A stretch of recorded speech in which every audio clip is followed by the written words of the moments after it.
Hey, this is Commander Cookout Podcast, episode 138. I'm Brando. I'm here with Ryan, and today we're going to ask the question, remember when 554 were good? Well, CCO remembers. Now hit our theme song!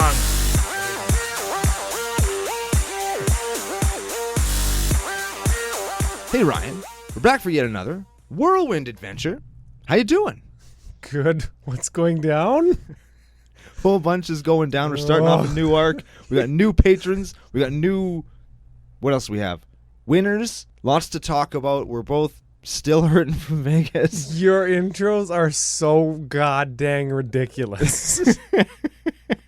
Do you remember when 5 5s for 4 were good?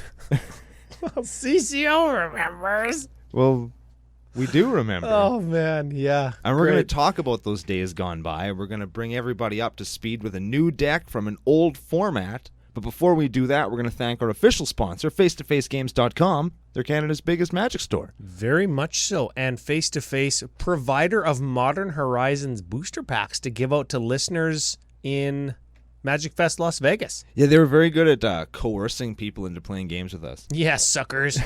And then we stomped them. No, we didn't. We sort of did. I lost as many games as I didn't win. Oh, I lost. I won several games in Vegas. I won several games too, but maybe the scrubs were more attracted to me. It's like I just want to play Magic with Brando, and then I had them like off base by swearing at them the whole time. Yes, yeah, that is exactly how it worked. I talked so much shit that they were just like, oh man, I can't even. Yeah, I got not evened when I think it was Ginger Joe cast a Void Winnower in one of our games. Oh, ruined. Yeah, it was terrible. I had to kill it. I death sprouted it. Good old Seb McKinnon death sprout. F you, Seb. Yep. Speaking of Seb, we were just signing some Modern Horizons. We were just signing some Modern Horizons art cards to give away to new patrons. That was our patron sign-up giveaway last arc. Because we've got enough of them and because your little art pictures on them are so funny, we're going to carry it over to this arc. So why don't you give a quick rundown of our Twitters, Commander Cookout, places that you can find us, and our new patron sign-up gift. Certainly. We are CCOPodcast and CCO Brando on Twitter and tappedout.net. That's where you can see this week's list, last week's list, next week's list, and any other list that we're going to talk about throughout the course of the show. We're commandercookout@gmail.com. That's you can send us any kind of interaction you want to do, but no nudes. Yeah, we haven't said no nudes in a while. And they're piling up. They remember. Nudes are piling up. Don't Google that. You can also find us anywhere better podcasts are found. If you're in a position to help the show grow, you can check us out at Patreon at patreon.com/CCOPodcast. If I missed anything or you'd like a more complete rundown of any of the places you can find us on the entire internet, you can look at the show notes down below, or you can check out our official home, CommanderCookout.com. Ooh, sensual, sexy 90s cop cartoon voice. Damn right, I've been working on that. Yeah, we haven't said any of that in like 2 weeks. We haven't been in the studio. We were talking on the pre-show for like 100 years. Yeah, it's been and the last time we were in the studio, we were in the Wood Age studio next door. And it was 7 trillion degrees. Yeah, man. So we haven't sat like in these chairs in, I bet you, a month. Yeah, that's my favorite chair in the whole station. Yeah, mine too. It's not crooked. And it works, and it rolls. Yeah, hey, CommanderCookout.com, you had mentioned our official home. You can head there. We've got a giveaways page, and on the giveaways page, it outlines all of the terms and conditions for all of our giveaways. New arc means new giveaway. Yes, this week we have been generously donated from a friend of the show, Jeff Peacock. Yeah. He gave us the C17? That's correct. C17 cat tribal list. And I know you're going, oh, the cat tribal list. It's valued cash money-wise at about $150 now. That's so much. There is some stuff in there that's really cool. The generals in there are very interesting. I still play the deck with Aboru, Abarobo, Oberbubu, Boa Bobo. I'm just going to let you keep going because it's getting funnier and funnier. Whatever the hell the face card guy is, I still run him. It's a super cheap deck to update and just play. It's not maybe the most strongest deck you could possibly get, but it's lots of fun, and it's a really good jumping off point to anybody who's just getting into Commander. And if you've been in on Commander for a long time, it's got some cards in it that you're going to want that you didn't know you wanted. That's right. And receiving the deck, like we already had some ideas of what we wanted to do for this arc because we had polled our creative team. Those are some of our patrons that support us. And we polled them and asked them, what do they want to hear about? And we got a bunch of suggestions, some of which we're using for this arc where we kind of smashed them all together like a bag of chicken parts and Hell yeah. wrote on them in Sharpie to say the date. We basically made McNuggets out of them. Yeah, we ground them up and rolled them all into one arc. And then the ideas that we had were solidified when Jeff Peacock donated this deck because this is working title. Remember when it was good? Yeah. Yeah. So we're going to talk about that in a quick second. But first, how do we win the deck? Several ways to win, as always. You can head over to our still fledgling YouTube page. You can share, like, subscribe. You can defecate on the like button's face to get yourself entered to win. I think they've done that before. They've defecated before? I assume so. Something that you shouldn't Google to the like button. How would you defecate in the like button's belly button and then you wearing gloves, of course, because sanitarium? Sure. Clean hands are important. You take some of it and you like draw shapes on their cheeks. The like button's cheeks. Yeah. How else do we win? You can follow either CCO Podcast or CCO Brando on Twitter. That'll also get us closer to our goal of unlocking merch when we hit 1,000 follows on the official You Twitter jumped ahead. I wasn't even ready to talk about merch yet. Well, we can talk about that in a few minutes. You can also go onto our Facebook page on any of our giveaway posts. A like and a share will get you entered, as will you get a couple extra entries if you have a remember when it was good story or a I thought it was good, turns out it wasn't story. And then I got blown out. Yes, I really thought this card was great. Oops. Yep, very much so. We want to hear those funny stories. Here's my example. I'm going to give an example of one. Okay, yeah. I was playing... Hold on, everybody. Just prepare yourselves. You're getting a Brando example. If your kids are listening, I don't know. I was playing a Hive Mind Pact deck, where the whole deck just ramped into Hive Mind and it played 4 of all 5 pacts. Oh, this is like 60 card magic. 60 card magic. And I would just like dump pacts into the thing. Like nobody could pay for them, including me. But including me. But everybody died before I did, so it worked out good. Yeah. And I was thinking to myself, oh, I'm going to protect myself. This is going to be fine. And people kind of caught on to what I was doing, and they were attacking me, and somebody was swinging in for lethal. And I'm thinking to myself, whatever, I don't care. I have an intervention pact in my hand. This will totally save me. It's going to be the best thing. It's a fog. It's not a fog. It only fogs one creature. So I just got my ass just destroyed by all these creatures. You got your ass like buttoned. Exactly. I was just like, yo, come at me, bro. And he was just going to hit me with like one guy. So I would have survived. And I was like, nah, dude, bring it on. You got nothing. Swing. And I just got destroyed. So it turns out intervention pact is not as good. Excellent. As I thought it was. All right. Well, that's the kind of stuff we want to hear. Funny stories. Get yourself entered in to win a cat deck. Meow. And you could always put the infect cat in there. There is one in there. Yeah, there is one in there. And give him +3/+3 every turn. It's so good. Yep. And terrible. You talked about merch. We're getting closer. We are getting closer. 1,000 followers on Facebook, 1,000 followers on the official Twitter account. We are doing merch. We've polled the patrons. We've polled the Discord channel. Now we are polling the YouTube and Facebook audiences. What do you want? Hats, shirts, stickers, coasters, mankinis, playmats. You tell us. Bottle openers? Bottle openers was a thing. Yep. I like that. That seemed that I would use one of those. I carry one on my keychain all the time. I have a bottle opener on my keychain, but it's from work. That's the sound of the bottle opener on my keychain. It's the theater of the mind. Yeah. Jeez. Welcome back. Hey, last kind of giveaway announcement. We do have a $25 store credit winner. Oh. Yeah. Now, we have one of these each and every arc. To win it, you got to head over to our official sponsor, face-to-facegames.com. They're Canada's biggest magic store. Yours. Yes. Shelling hard. Leave them a comment for us on one of our episodes on their page. One caveat to winning this is you do need a face-to-face account. It takes a couple of seconds to set that up, tell them that Ryan and Brando sent you, and you could be entered in to win $25 in great store credit. Very much so. And this month's winner, David Topalion. Topple Topple Ion or Topple. Yes. Yeah, I mean That's exactly it. He's badass. Yep. So you are the winner. Get in touch with us. Let us know your email that is associated with your face-to-face account, and we will get that credit put on there for you. Hell yeah. Very Congratulations, much so. and thanks for playing. And thanks to everybody else for playing. Keep it up, and we'll give another one away in a couple of weeks. Yeah. Patron shout-outs. Patron shout-outs. We've got shout-outs and nicknames. First shout-out and thank you and nickname, Ryan Flannery. We met him in GP Las Vegas. Great name. Great first name.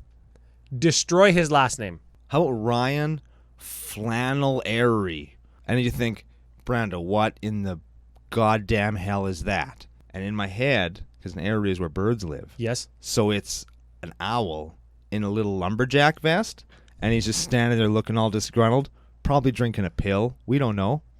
Wait a second. Ryan wearing plaid, drinking pill? He's basically you. He's my spirit animal.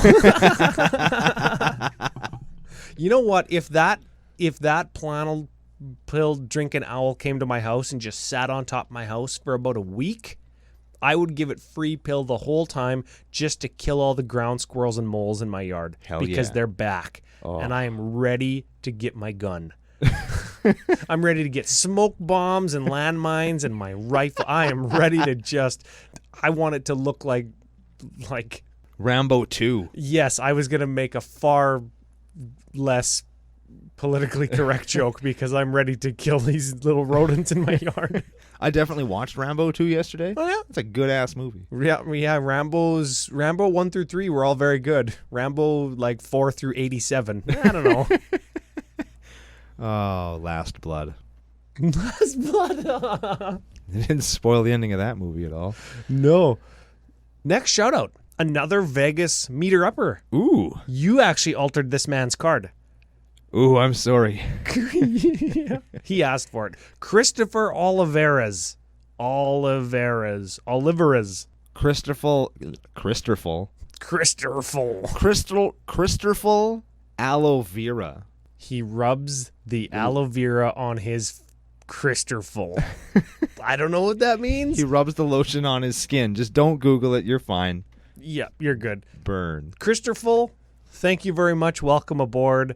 I don't know why you signed up for a nickname, but you Especially got after one. what I did to his car. Oh, yeah.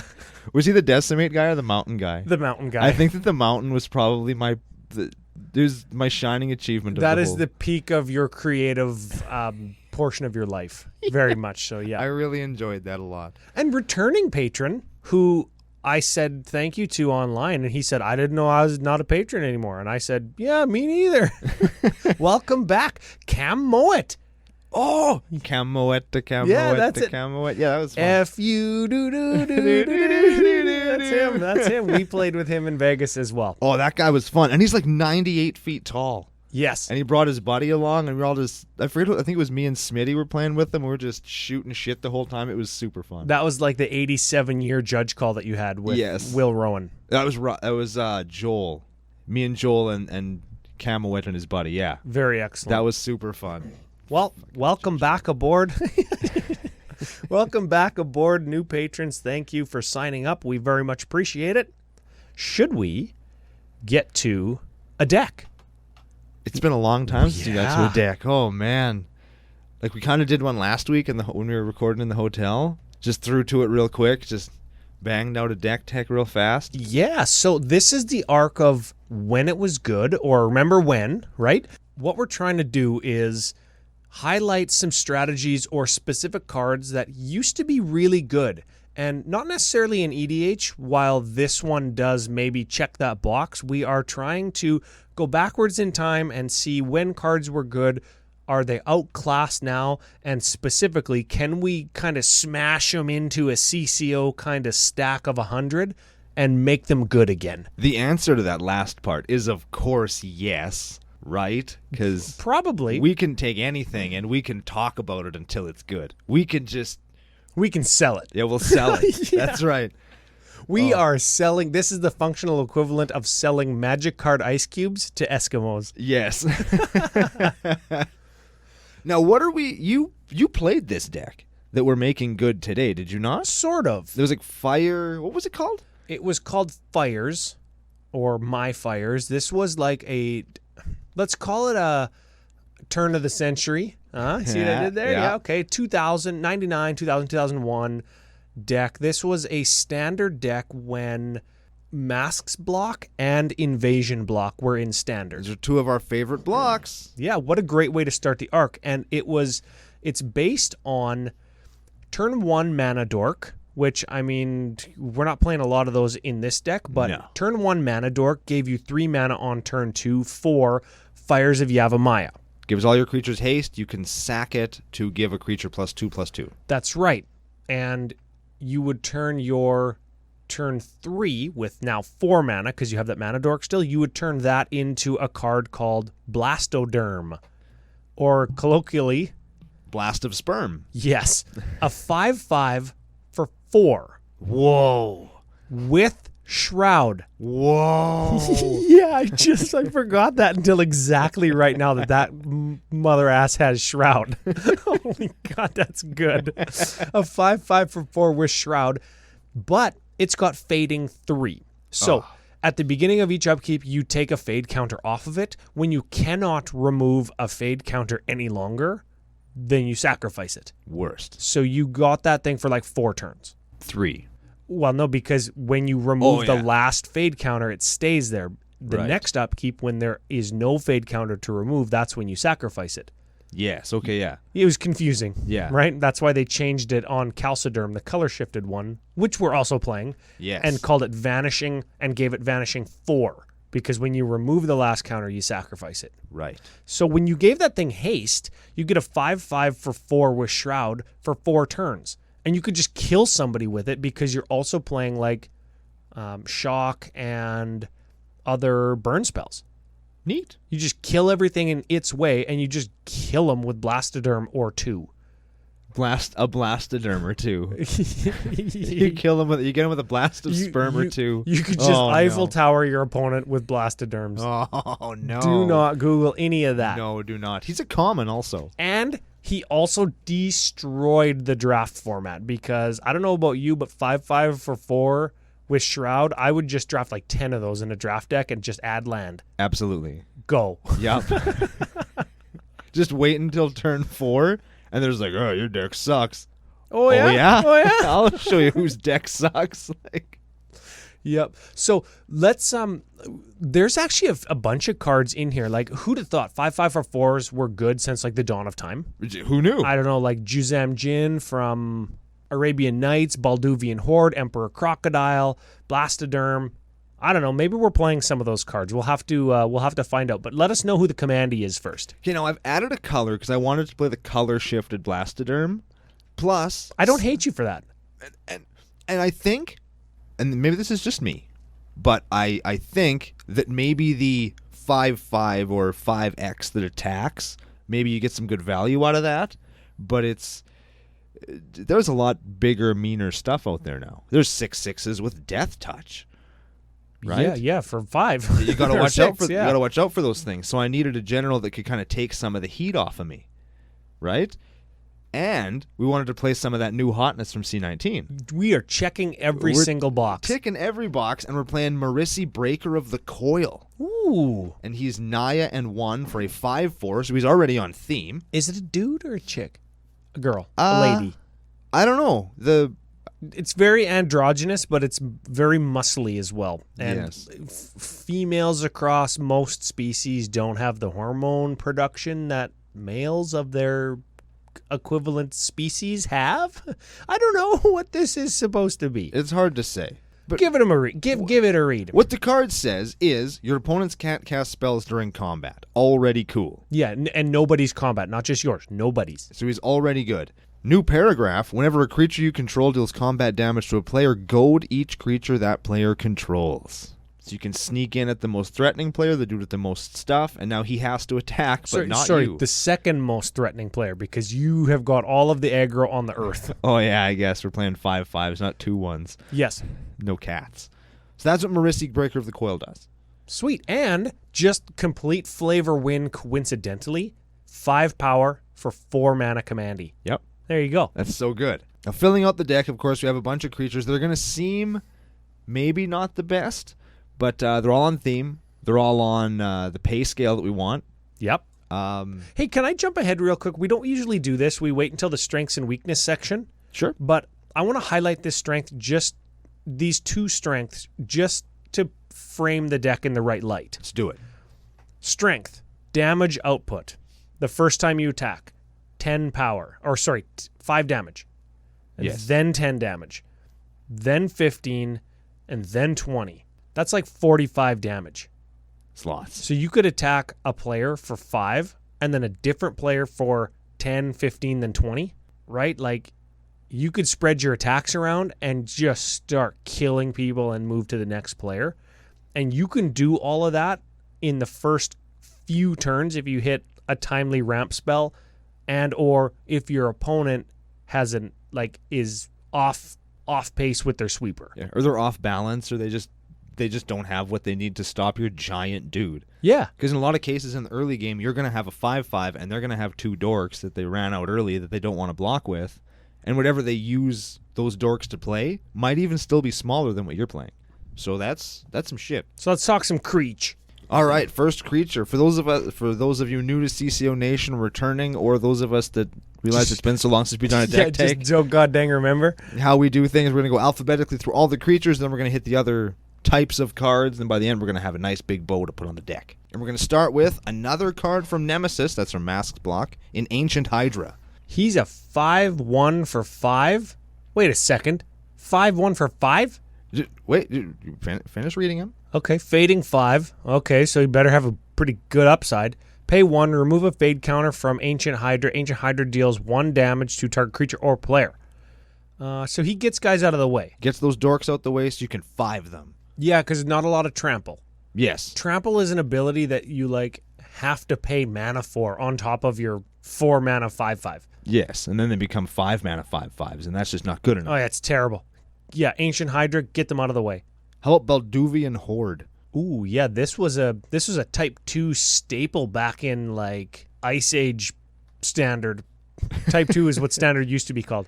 So this is a 5/5 or 4. When it enters a battlefield, discard a card at random or sacrifice it. Whatever. That's fine. We've got some ways to get some cards back. It's a 5/5 for 4. It's good. Then we have Blastoderm. We talked about him. Yep.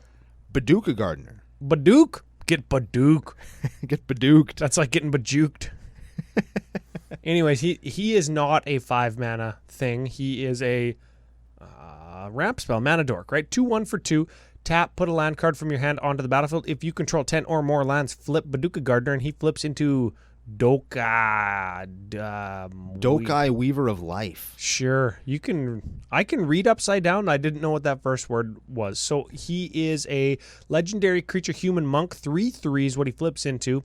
Green 4. Tap. Put a XX green elemental creature token onto the battlefield where X is the number of lands you control. So yeah, you're going to get, if you have 6 mana and you tap them, you're going to get at least a 6/6. You're probably going to get a 10/10 because you have 10 lands. Because that's how you flip Badoka Gardener. So you're on rate there. You're on budget. He's making 10/10s. He's good. Yeah. Then we have Calciderm. He's Blastoderm, but white. Yes. We have a Conduit of Ruin. This is the first below rate creature. So 5/5 for 6 sounds terrible. Wait for it. When you cast him, you search your library for a colorless creature with converted mana cost 7 or greater, reveal it, shuffle your library, put it on top. There's one of those. Ooh, the risky one of tutor. What if you draw it? Then you're just shutting off Conduit of Ruin. But wait, there's more on the card. Oh, the first creature you cast each turn costs 2 less to cast. So your 5/5s for 4 come 5/5s for 2. And that's way better than 5/5s for 4. That's like a 6 mana Soul Ring. Soul Ring's still good at 6 mana if it's got a 5/5 attached to it? Probably. It's probably still good, yeah. Soul Ring for 6 mana, that's a 5/5. And a tutor. That's a good card. That's a good card. That's still good. Conduit of Ruin is a cool card. How about Kragenwick Cremator? I'm not even going to try and say that. It's a 5/4 for 4. When it comes into the battlefield, discard a card at random. If you discard a creature this way, Kragenwick Cremator deals damage equal to that card's power to target player. So it 5s somebody. Wow. It's pretty good. Yeah. If that's like the second last card in your hand and the last one is a creature. Just lava axe somebody. Yeah. It's pretty. Yeah, I actually like that. How about Crocodile of the Crossing? Crocodile of the Crossing is a throwback to the next card that we're going to talk about. It's a 5/4/4. That sounds weird. 5/4 for 4. 5/4 for 4. Haste. When it enters the battlefield, put a -1 on target creature you control. That's fine. Yeah, so it turns one of your 5/5s for 4 into a 4/4 for 4, which is still not terrible. Yeah, especially if your 4/4 for 4 has another relevant ability, or if it's like one of your mana dorks that has 2 toughness. Yeah. That's fine. How about Emperor Crocodile? Yeah, there it is. The reason that this is a throwback is because Emperor Crocodile was originally in Urza's. That's Destiny, right? With the flask, With the beaker? I the think so. Erlenmeyer beaker. Anyways, same artist was commissioned to do both pieces. Kev Walker, yeah. So it's a 5/5 for 4. When you control no other creature, sacrifice Emperor Crocodile. You'll have other creatures. Yeah, Mana Dork on turn 1 or 2 gives you Emperor Crocodile 5/5 on turn 3 because it costs 4 mana, and then you got a 5/5 on turn 4 with like literal 0 downside, as long as you have a Mana Dork. Yes, that's pretty good. Speaking of dorks, we have an Evolution Sage. This is a perfect one for your Crocodile of the whatever minus counter. This is whenever a land enters the battlefield, you proliferate it, and it's a 3/2. It's cool. Yeah, I like that card. Keeps your fading guys around a little longer. That was yeah. And there's some other cards that'll just sort of work with it as well. Yeah, your fading guy that you remove a fade counter from, essentially it's like play a land, tap it for mana, remove the fade counter that you just proliferated to kill something. Yeah, that was a hot card from War of the Spark, right? He's very cool. Now here's a card that I just like. I really like this guy in conjunction with our general. If nobody's thought of this and you hear it anywhere else, you heard it here first. Yes. Patent pending. Kaiji Honored One. Gahiji. Sure. Sounds like a Godzilla villain. Yeah, it does. Gahiji Honored One is a 4/4 for 5. Wait for it. We better get something good. It's Naya and 2. It's a beast. Whenever a creature attacks one of your opponents or a planeswalker your opponent's control, that creature gets +2/+0 until end of turn. Seems pretty good when you're goading all their dudes, eh? Oh, yeah. That is excellent. And it turns our 5-power 4-mana guys into 7-power 4-mana guys. Yeah, dude. It works like Edric Spymaster of Trest, except instead of drawing cards, you get, like, thrown into the meat grinder. You get the benefit of your opponents are dead now. Yes. You don't have to draw more cards if everybody's dead. Agreed. Yeah. It's a good way to look at it. Next up, we have God Eternal Ronas. God Eternal Ronas is a 5/5 for 5, so we better get something good. Nah, read on.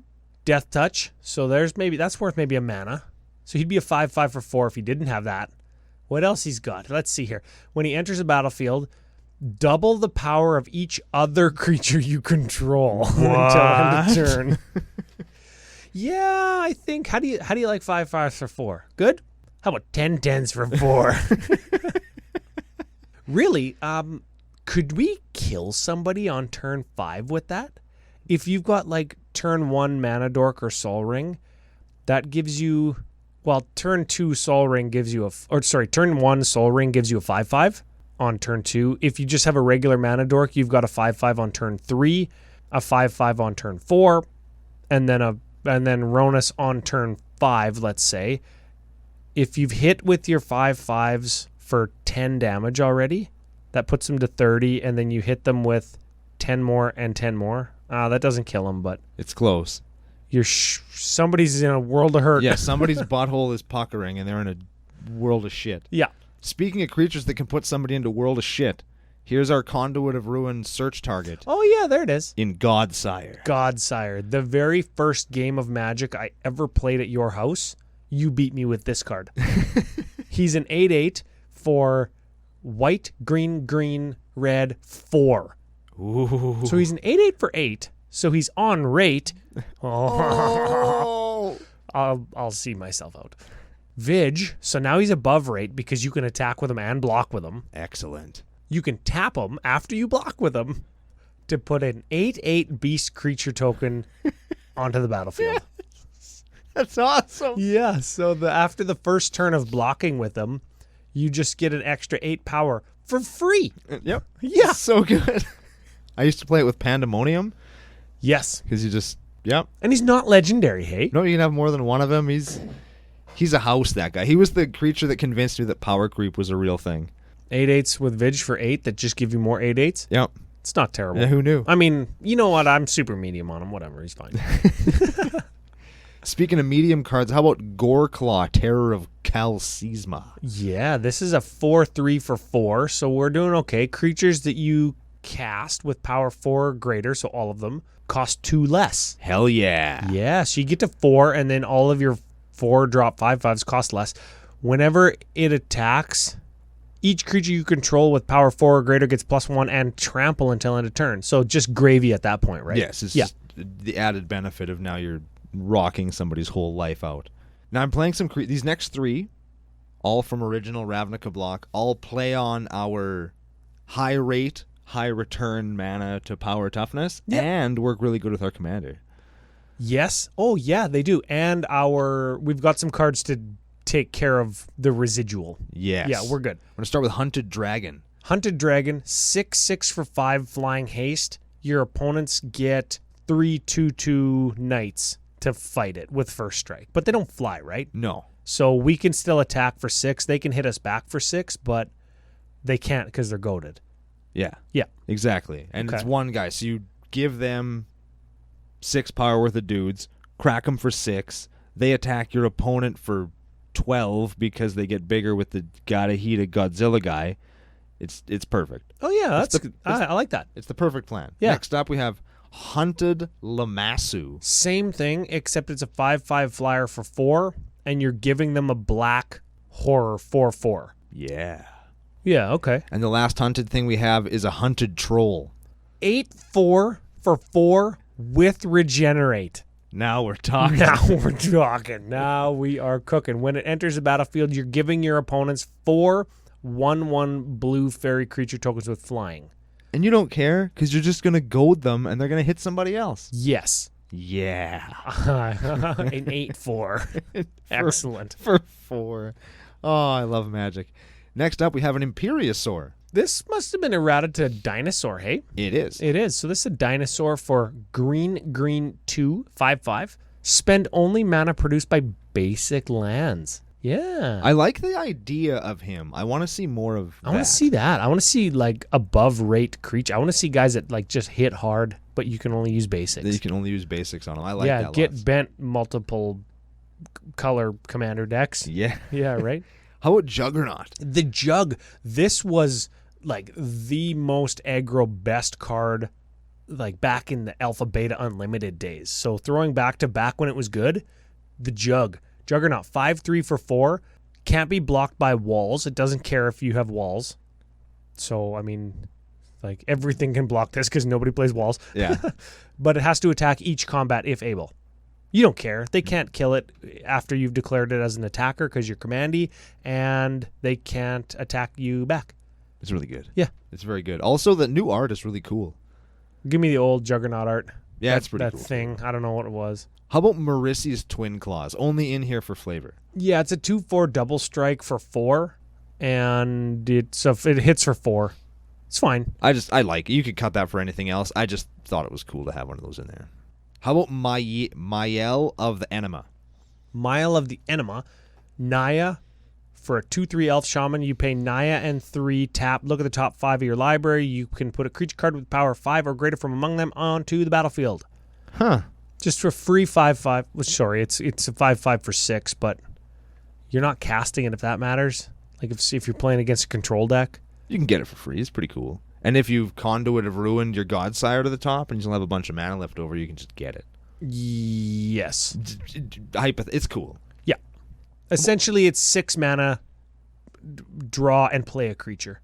Yeah. That's okay. Yeah. How about Pillaging Horde? 5/5 for 4. When it enters the battlefield, discard a card at random. This is Balduvian Horde, except from Portal. Next up, we have Radiant Kavu. This is a weird include, but I'm happy it's in there because it's from Plane Shift, so it's of the right vintage. It's Naya for a 3/3 Kavu. You pay Naya and prevent all combat damage that blue and black creatures would deal this turn. So creatures that aren't your creature's colors, if for some reason your guy was going to die, you just prevent it. Pretty cool. Yeah. Or if somebody gets the opportunity to attack back into you, or there's the last player left, you can't goad them to keep them away from you anymore. So if they're playing fairies or zombies or merfolk or whatever. Blue and black things. Yeah, and gotta love the Ron Spencer 2000 art. There's some giant tusk monster judo chopping like a pterodactyl from hell. It's awesome. That would be Phyrexia. How about Ronos the Indomitable? Regular Ronus. This is a 5/5 for 3. Now we're talking. So we're getting better. We're getting better as we age. Power creep. Death touch. And this one's older than the new one. Death touch and indestructible, but he can't attack or block unless you control another creature with 4 power. Oh, we should cut him. We're never going to have one of those. Yeah, and then you can pay 3, like green 2. Another target creature gets +2 and trample until end of turn. So you could attack. You could play him on turn 2 or 3, and you could be like, oh, I guess he can't attack. Next turn, boom, drop your 5/5, swing for 5, die. Who needs Soul Ring when you've got Ronus? How about Sakura Tribe Elder? You sack him for a mana. Sakura Tribe Scout and Walking Atlas. We're playing both of those. Yeah, you just tap those to get land into play. Those are like your ramp spells. Shifting Ceratops. This is from M20. Good on you. 5/4 for 4. Can't be countered. Protection from blue. You could pay green. And it gains your choice of tramp, haste, or reach. Reach is kind of strange for it being a Triceratops, but maybe he's a really smart Triceratops. He can throw rocks. Maybe he like rears up on his back legs and pokes the pterodactyl in the dink. He's really tall. Yeah. How about Spellbreaker Behemoth? Spellbreaker. This is a 5/5 for 4. Spellbreaker Behemoth can't be countered. Creature spells you control with power 5 or greater can't be countered. Yeah. It's like all of them. Yeah. Excellent. We also play Stampeding Siru and Stampeding Wildebeests. Those are 5/4s for 4. They both have trample. At the beginning of your upkeep, return a green creature you control to its owner's hand. Do they just do the same thing? Yes, they're the exact same card. Yeah, they're the same card. One of them is a Siru. Yeah, they're both real world animals too. I'm not even sure why they didn't just call them the same thing. One is probably very Kamigawa influenced. What is a Siru? Is that something that exists only like in Japan? I think so. It's like so they wanted to give it a wildebeest, like a kind of a catch-all name. Maybe, I don't know. Maybe, yeah. No, is there anything that we want to bounce? There could be. I didn't include any in here because I didn't want to do that kind of thing. But you could have like a wood elves or any other creature that comes into play and searches for a land. You could have like a wall of blossoms or an elvish visionary or something, like a Rex Sage or that's wall of omens. Any of those would be good, and you just put it back in your hand, play it again, put it back in your hand, play it again, put it back in your hand, play it again. Yeah, for value. It's cool. Speaking of cards that are cool, how about a Sunder Shaman? Yeah, 5/5 for green, red. That is 4, my friend. Can't be blocked by more than one creature, so you can't double up and gang block him.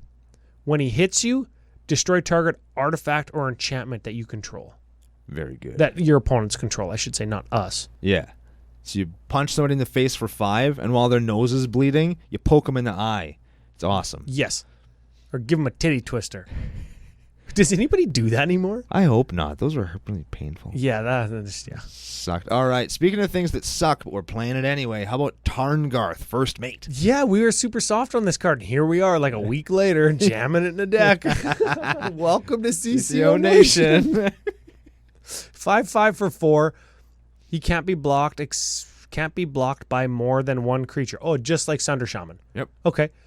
And whenever one of your opponents attacks, they get him and he attacks. If he's tapped, you can give it to an opponent and just keep him getting in there for big damage. He'll be tapped. Oh, yeah, he'll be tapped. He's attacking all day long. Yeah. So he's very good. Now, we're going to skip the next creature, save it till the end, because I know you're very excited about it. Oh, yeah, super hard. We're going to go right to Thornscape Familiar. Yeah, another plane shift include. 2/1 for green 1, insect. Red and white spells you cast cost 1 less to play. Now that is a mana dork, Ryan. Yeah, you know what's funny is all of the other familiars, this is Thornscape Familiar, all of the other familiars from Plane Shift had some other ability. flying, or it was an 0-3 with defender. Regenerate was the black one. Even the red one had haste. This one has stone cold nothing, and they're just like, oh, it has 2 power. Crickets. But your Blastoderm is now a 5/5 for 3, Ryan. Oh, yeah. What you said. I guess not Blastoderm, your Calciderm. Oh, yeah. Yeah, Calciderm. also what you said. Yes. Yeah, your Balduvian horde. Now I guess this one's not technically on rate, but we're going to have it anyway, because why not? No, it is. Xenagos, God of Revels. He's a 6/5 for 5. There we go. He's on rate. He's on dude. rate. He's got Indestructible, and he's got like the Devotion 7 thing, so you have to have 7 green or red pips among all your permanents, or else he isn't a creature. He'll get there. He'll get there. All of your 5s for 4 have like double colored pips. That's one of the drawbacks of having a creature punch above its weight class is double colored pips. Makes them harder to cast in limited. Yeah. Unless you just go mono green and masks limited and draft 10 Blastoderms. Yeah. Just FYI, it's still good 20 minutes later. At the beginning of combat on your turn, another target creature you control gets +X/+X, where X is its power. Oh, so 5. Yeah. And Neat. then you can double it. Stack your Ronus triggers accordingly. Yes. Double it so it becomes a 10, then it becomes a 20. Yeah. Then you're killing on turn 5. There it is.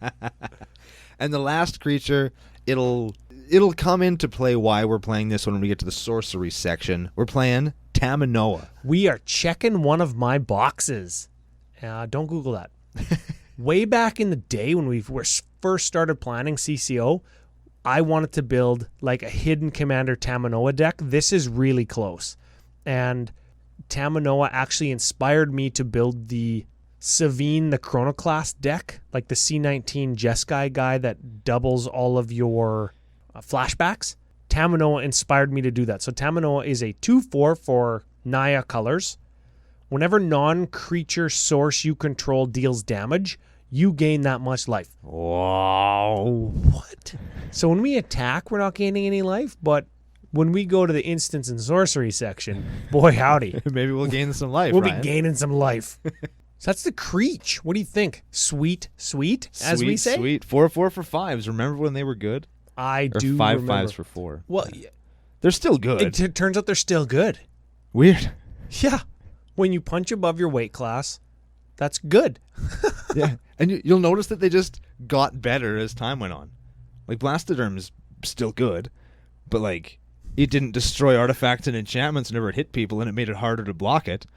It didn't goad all of their creatures to make them attack somewhere else. Yeah, Blastoderm just, like, paved the way. Yeah. Okay, well, what else do we have that turns out to be really good? It looks like our instants have just, like, destroy target permanent written on them. That doesn't sound terrible. We have Beast Within, Generous Gift, and Chaos Warp. Those just get rid of whatever we want and give them something back in return that is negligible. Typically a 3/3 that's not going to hit you anyway, and that 3/3 isn't doubling their mana. It's not making it so you can't attack. It's not giving all their creatures flying. It's not blocking your dudes. It's not making you sacrifice your shit. It's a 3/3 that's going to hit somebody else, and that's awesome. Yes. And then the last instant is a Squall Line. Now, Squall Line, let's lump that in with some of the other things that do a similar type effect. In the sorcery section, and those similar things are Earthquake, Hurricane, and Rolling Earthquake. So, in short, X damage to X creatures. In short, X damage to each creature and each player. Yes. So when we partner those with Taminoa, and let's say we Earthquake for 4, because most of our guys will live, because they have 5 toughness, most of them. Taminoa sees, 4 players received 4 damage, gain 16 life. Let's say there's 10 creatures on the battlefield. 10 creatures all received 4 damage. Gain 40 more life. What? You can see why I love Taminoa. Taminoa is great. Oh, jeepers creeps. And you're just like, you're killing all of the creatures that are standing in your way. Yes. Which is the important part. Yes. Also, as we know, this is a deck that contains Gruul colors, so of course I'm playing Decimate. Yes.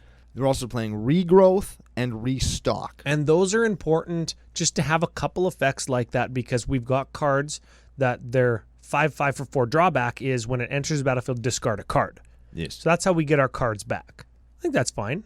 Yeah, well, restock gets you 2 cards, regrowth gets you 1. Yeah, and I think one of the weaknesses of the deck is there's not a ton of card draw. We could turn up the regrowth style effects to get a little bit more out of our graveyard. Like green can do that. So that's fine. That's a testing and tuning thing. So let's look at the enchantments and we'll talk about the deck as a whole again. All right, so we got Beastmaster Ascension.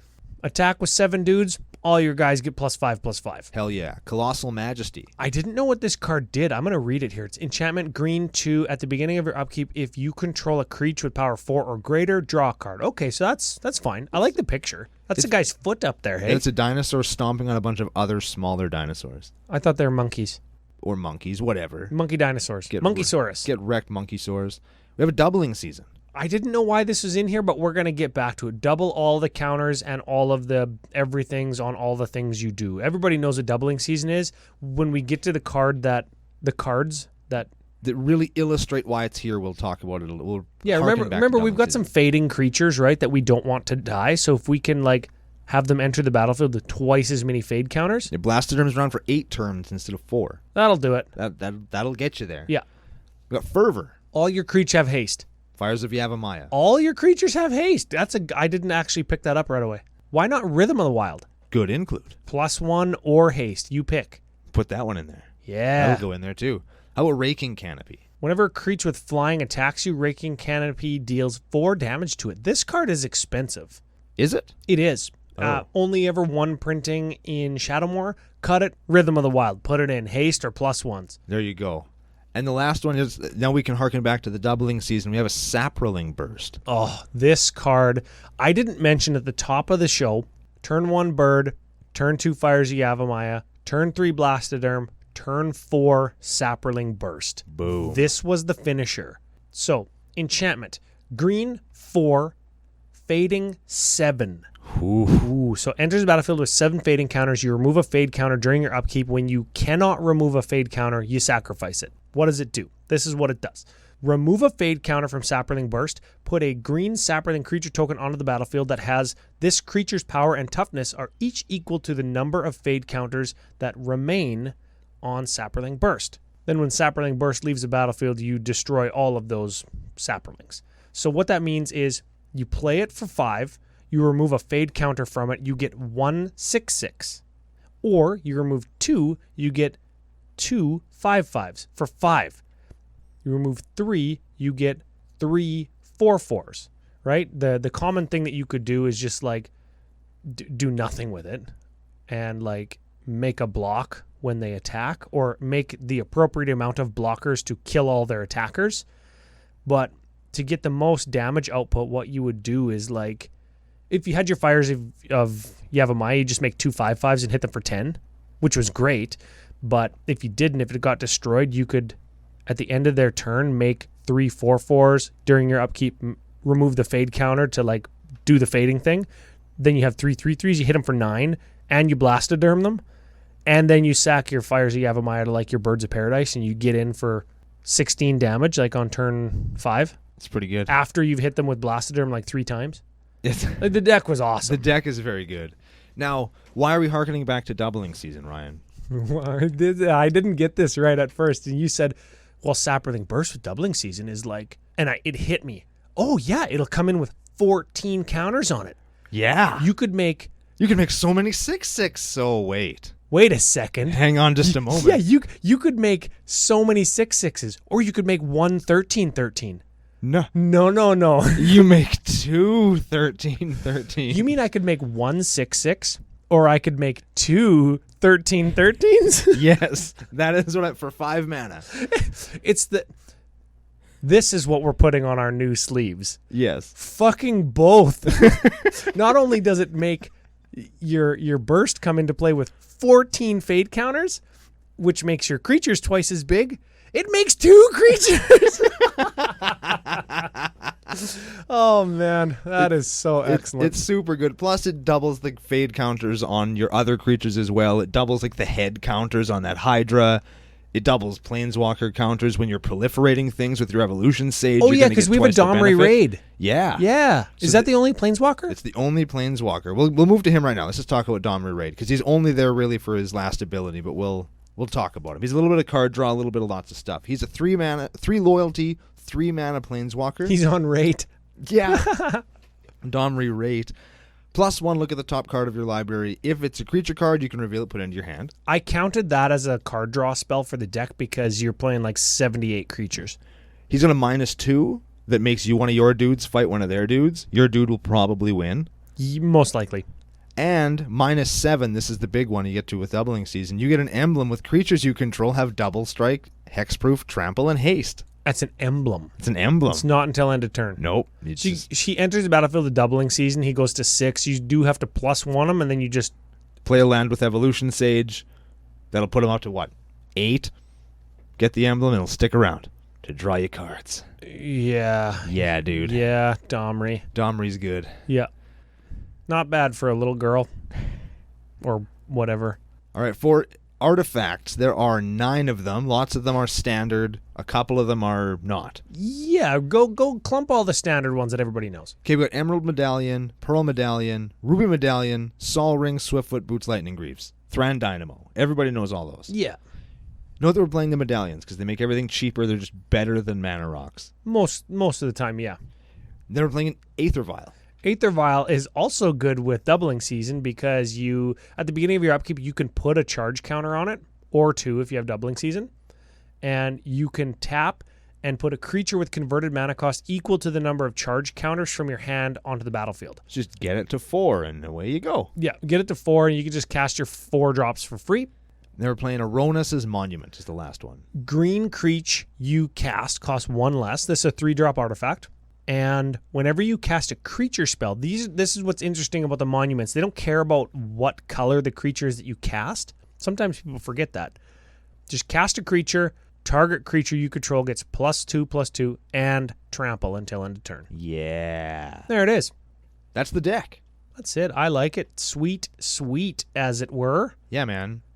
And it's going to beat face. I've got just a quick couple little things. Maybe we can move into strengths and weaknesses and lump them all together. Sure. There is a distinct lack of card draw in only a couple ways to draw. There is some ways to gain advantage with your Sunder Shaman, your Domri Raid fighting, and like your regrowth effects. There is 5 mass removal spells, which is great, and 11 ways to ramp, which is plenty to get you to 4 mana way early, ahead of schedule. Yes, is what people say, right? So I don't know. Those are kind of strengths and weaknesses rolled into one, but proper strengths. And I went over the damage output, like on turn 3, 5, turn 4, 10 more, on next turn 15 more. You're just gonna kill somebody. Yeah, if you can just take giant chunks of life. Yeah, and if you're taking giant chunks of life from everybody, you got to remember you're running 4 earthquake effects. So as long as you're at more life and more mana than everybody, you can just win the game. Yeah. And when your dudes can't get in anymore, you can just get them. If your opponent misses on a chump blocker or misfires a sweeper, like doesn't have that 5th land for their fumigate, oh yeah. They are just gonna eat a whole bag. And it races decks that like slower card draw control decks in a meta that doesn't have a ton of tutors to find those sweepers. It's just going to race those decks and kill them. And I know sometimes that is a very casual kind of mindset, but I mean, we're not building for CDH right now. Yeah, that's right. And I think that's totally fine. If your aggro deck can take out like 2 people, then that 3rd deck is going to sweep you. Then you've got a game, right? Then you've got a real EDH game. And that's tons of fun. That's what we're here for. Weaknesses? If the control deck ramps ahead of schedule. Ooh. If the control deck goes like turn 2 Grand Arbiter or like Sol Ring and then has Wrath of God mana up on turn 4 or 5 and you've got like 3 5/5s at that point, not so good. Yeah, you got to watch overextending into that kind of thing. Yeah. And the other thing, and this is just like a thing that you bring up a lot of the time, this is a Naya deck doing Naya things. Yep. Which maybe is fine because it's a new commander, and maybe it's fine because we're using a ton of old cards. And then the new commander does kind of cover your base a little bit where the crackbacks are more difficult for them to even get because you're goading them and they have to crack back somewhere else, which opens them up to get punched even harder next turn. You know what? I keep forgetting that. I keep forgetting that if you have your 5/5/4 commander, like you're not getting attacked. You're getting attacked like a third as often. Yeah. Oh, I should have mentioned, I also put a Rogue's Passage in the land thing. Oh, so yeah. if there is somebody that's just going to crush your head in, you can just get in for 5. You're chipping in for 5 real Get quick. your chip-ins for 5, you can't attack me. And that super scary goblin player or the elf ball guy can't get you. And they're going to be tapped out next turn. That's actually really clever. And then you can just fucking pound them when they're all tapped out. You know what? Yeah, there's also a Kessig Wolf run, so you can give your guy trample. And big. And trample over something so you still can get them. Yeah. Trample does mean unblockable when your guy's big enough. Yes. I think that Marissy's like a real sleeper. I like it. Because you can play her in decks, helming decks like this, and you can stop people from cracking back at you. Everybody's super high on Atla Palani, the egg, nest tender egg person, because it's a little bit combo-y and a little bit like it presents multiple build paths, where Marissy is a little bit more Naya. What you did, yeah. But, there you go. I've got a good idea for an Atla Palani deck. Maybe we'll do that in the future. Neat. My favorite part about this deck, $333. It's cheap. Yeah, it's cheap. And if you got rid of that doubling season, $280. Yep, and it's also kind of expensive because the Godsire I did put in as foil to remind myself to talk about it. Oh, I did account for that foil already. Yeah. Because they're expensive. Fun. Rolling Earthquake is $60. Ooh, I didn't account for that. That's a lot. You could cut that and play Fault Line. Yeah, like you could play another Earthquake effect. I just like Rolling Earthquake because I have them, and it kills everything. 'Cause nothing has horsemanship. Kids at home play Fault Line. It's an instant speed Earthquake and is like $2. Yes. Okay. You can bring it down below $300 right there. Oh yeah, cut the doubling season if you don't have one. I mean, play Mana Barbs or Overabundance, because they're going to work better with Tamanoa. Yep. Cut the Rolling Earthquake because it's expensive. And you could play Fault Line, and the deck is like $200. You could probably cut the Vial too, because it's $60. Yeah, because I mean it's there to get under control decks, but like just play a Birds of Paradise. Yeah, just play something else. Yeah, play Llanowar Elves, because Birds of Paradise like $10. There $200 deck. Boom. There you go. Yes, there it is. I could have played this in the Vegas Rotisserie draft. Oh, you should have. Oh no, we made a rule: no C19s. That's fine. Yeah, weak. So here's something that we haven't done for a while. We've got Spice Calculator and the Milk List. But first, we have Card of the Week. Oh, you slay me. It's been so long, I didn't even remember. It's been a long time. What do you want? Your deck, you pick. I actually picked this one just special for you. Oh. And it's Tamanoa. My man. Because this card is cool, and you never see it. And I wonder why. I really do. You know what? Funny story about Tamanoa. It's not really that funny. Every time, I'm part of a bunch of EDH groups on Facebooks. The Facebooks. Like the big groups that have thousands of people in them. And every single time I see a post, name the creature that you wish was legendary. Insta-click, Tamanoa. And then there's like 20 comments below, like my comment saying Tamanoa. I came into this thread just to make sure somebody said Tamanoa, and you beat me to it. Tamanoa, Wizards, WotC, if you're listening, make a legendary equivalent. It could be called... Maybe a 4-color legendary equivalent. We could call them... Oh, Tamara Moa? Like 2 words, Tamara Moa, and it could be a snake, because a Moa is a snake. Tamara Moa. Yes. The real Tamanoa is a 2/4 spirit for red, green, white. Whenever a non-creature source you control deals damage, you gain that much life. That's so excellent. And it's from what? Cold Snap? Cold Snap. It's from Cold Snap, and if you want to pick up your very own, it's only printed in Cold Snap, so it might have that premium from being from a set that wasn't super hot. Oh, big time. I hope not. Oh, 88 American cents, 97 Canadian dollars. If you want to get that real primo foil shit, there is a fairly significant foil premium. It's just about $5. It's got a 5x foil multiplier on 88 cents. So it's almost $5 in the land of the free. Almost 400 in Canada land. Yeah, dude. But it's a cool card if you're playing Naya and you're going to do damage with things that aren't creatures, which, I mean, who does that? But it's a cool card. And yeah. I think everybody should have one. Yeah, I've got like 4. If anybody wants some, I got some extras. Excellent. Should we do some milk list? Let's do the milk list. Okay. As per EDHrec.com, our good friend Don Miner put together a list for us. The most played cards in any color combination at every converted mana cost slot. Today we go up to 15. I wonder what it's going to be. Brando's favorite.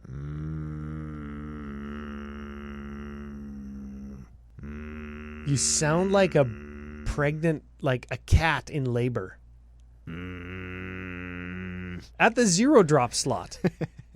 Mana Crypt. No. Definitely not playing that. The deck is on budget, Ryan. Come on. Yes. 1-drop slot, it's Soul Ring, of course, so we're going to look at the next couple. Swords to Plowshares. Nah. No. Don't need removal. Our creatures are going to kill your creatures. Exactly. Kinjali's Collar is the 3rd most played 1-drop. Get out of here with your dinosaur trash. Yeah, that I remember that from the last time we hit Naya Milk List. Selesnya Signet at 2. Nope. Cultivate at 3. Nope. We don't need that much. We don't need Ramp at 3. We're playing 5/5s on turn 3. Exactly. Ripjaw Raptor. Nope. Mirari's Wake at 5. Nope. 5-drop ramp? We didn't need 3-drop ramp. Atali Primal Storm at 6. No. He's kind of above rate. Oh, he's way above rate, especially when he has haste. Verdant Sun's Avatar at 7. Nope. Awakening Sun's Avatar at 8. Nah. Zakama Primal Calamity at 9. Hell no. Kozilek at 10. Nope. World Spine Worm at 11. No. That card costs 11. You get 15 power. And then when it dies, you get 15 power again. Oh, man. Too slow. You know what I like? I like World Spine Worm with Pandemonium and Tamanoa. Yeah, it's pretty good. Yeah, take 15, I gain 15. Then you sacrifice him to like a fling. 15 him again, gain 15. And then you get 15 more damage coming into play, and then you gain 15 more. I might build that deck, like right today. I might build that. Okay, Galta at 12. Nah. That's above weight. Way above weight. Way above 12, weight. 12 for 2. I almost lost to one of those in Vegas with 1 hit. Almost. 13 drop. Oh, no, 12 drop. It that betrays. Nah. I already said 12. That was Galta. 13, Emrakul. Nah. 15, your boy, a Tokthon Worm. Stop playing that. It's never good. You can convoke with your 5/5. Don't care. I'd swing with my 5/5. If I'm Yeah. going to tap my 5/5, it's to do 5 damage to something. Or 10. Or 10. Not to play some piece of shit creature. Jesus God. So that's the milk list. How many matches? Like 2, 3, 2? 1. 1? I wasn't keeping Was track. there 1? I don't think there even was 1. I think I dodged all of them. Well, you'll find out in post. And the listeners, if you remember, good on you. I think we hit 0, but I'm calling it. It's a good one. Spice Calculator. Spice Calculator. This is the cherry on top of the good old-fashioned deck tech. Hell yeah. Popularity at this point, EDH Rec has 170 lists, making it the 12th most popular Naya commander, and it is currently behind Atla Palani Egg Nest Tender. Yeah, and the Atla Palani is going to go up, I think. She's going to be up top 5. Yeah, because she's dinosaur, and she's aggro, and she's combo. She's everything that you want in that. Yeah, multiple build paths is what favors a lot of commanders these days, right? Yeah. Average converted mana cost. This is very interesting. Your mana curve tops out at 4, which is not typical of contemporary EDH decks. Usually you see that the most amount of spells in the 3-drop slot. Yours is in the 4-drop slot, but the average converted mana cost of the deck is still 3.36. Ooh. Weird, hey? Neat. Yeah. It's because you have all these 4s and then just nothing after that. Yeah, like there's 1 at 8, 1 at 6, and a few 5s. Like the deck sounds like, oh, everything costs 4. Well, yeah, everything costs 4 or less. Yeah, and everything that's less than 4 is like ramp. You've got 10 of those. That's going to get you to your 4. It's weird. Like your curve stops at 4, but I don't think your creatures are going to be outclassed because all of them punch above their weight class. It's a very unique trait to an aggro deck. Yeah. That's interesting. So critical turn, let's just say 4 because that seems to be the number of the day. Yeah. And you're probably going to be swinging for 10, which isn't divisible by 4, but it's still a good number to swing for. That's fine. Yep. Optimal game size, it's an aggro deck, 4. You don't want to be playing this in 5 or 6 player games. No. Tutors, I'm going to say 1, but I'm hard pressed to even count your Conduit of Ruin as a tutor because It only finds 1 card. and it doesn't even play it. It doesn't even put it into your hand. You can't even draw it. And finally, the uniqueness rating. This is cards different than the stock list on edhrec.com. Oh, here we go, Not baby. including land. You are playing 51 different cards. You're goddamn right I am. Punch it all into the spice calculator. This is it. We haven't done one of these in a long time. Here we go. 68. Yes. That is spicy with honors. Hell yeah. We should get a spicy with honors sound effect. You're the sound effect guy. I'm not that high on him. 68 though is excellent spice rating. We're back in form. I'm excited about this. Yeah, very much so. And I'll bet you we're gonna hit lots of these kind of lists in this arc. Yeah. Where we're just taking stuff like this and just mutilating it into a EDH deck. It's gonna be so good. We are remember-lating it. Ooh. I'll take made it that. up. Remember-lating. I don't hate that. Yeah, and you know what? If you out there in CCO Nation, Land Nation, have any good remember when it was good stories, remember, hit us up on any of our giveaway posts on Twitter, Facebook, or comment on any of our YouTube videos. Remember when it was good. That's going to get you entered in to win the C17 aggro cat deck. I'm sure it'll look and feel a lot like this deck, and you can win it for free.